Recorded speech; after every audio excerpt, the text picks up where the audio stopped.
Ranveer Singh remuneration ఎంత, ఆయన సినిమాల బడ్జెట్ ఎంత, మార్కెట్ వాల్యూ ఎంత, బిజినెస్ ఎంత, ఎంత ఎంత ఎంత ఇప్పుడు ఇదే డిస్కషన్ జోరుగా సాగుతోంది నార్త్ ఇండస్ట్రీలో.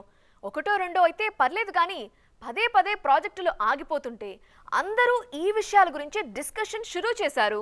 రణ్వీర్ సింగ్ గురించి మాట్లాడుకుంటున్నప్పుడు అపరిచితుడు స్పాట్ పడగానే విషయం ఏంటో అర్థమైపోయే ఉంటుందిగా. ఎస్, శంకర్ డైరెక్షన్ లో అపరిచితుడు రీమేక్ లో రణ్వీర్ సింగ్ నటిస్తారని ఆ మధ్య వార్తలు తెగ గుప్పమన్నాయి. కానీ ఇప్పటికైతే ఆ ప్రాజెక్టు ముందడుగు ప్రశ్నార్థకంగానే మారింది. కరణ్ జోహార్ తో రణ్వీర్ చేస్తారన్న తఖ్త్ కూడా మూలన పడింది. అటు బైజూ బవ్రాలోనూ రణ్వీర్ నటిస్తారనే టాక్ విపరీతంగా స్ప్రెడ్ అయింది. సంజయ్ లీలా భన్సాలి డైరెక్షన్ లో రణ్వీర్ చేస్తారని అంతా అనుకున్నారు. కానీ అది కూడా చడీ చప్పుడు చేయటం లేదిప్పుడు. డాన్ 3 గురించి అందరూ గట్టిగా మాట్లాడుకుంటున్నప్పుడు అంతకన్నా గట్టిగా వైరల్ అయింది రణ్వీర్ పేరు. డాన్ 3 లాంటి సబ్జెక్ట్ అతన్ని వెతుక్కుంటూ రావటం అదృష్టం అని అనుకున్నారంతా. కానీ అవన్నీ మాటల వరకే ఆగిపోయాయి.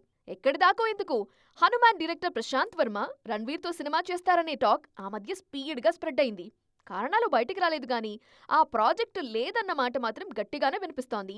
Ranveer attitude, remuneration, budget, business ఇవన్నీ ఈ ప్రాజెక్టులు షెల్ఫ్ కావడానికి రీజన్ అంటున్నారు నార్త్ క్రిటిక్స్.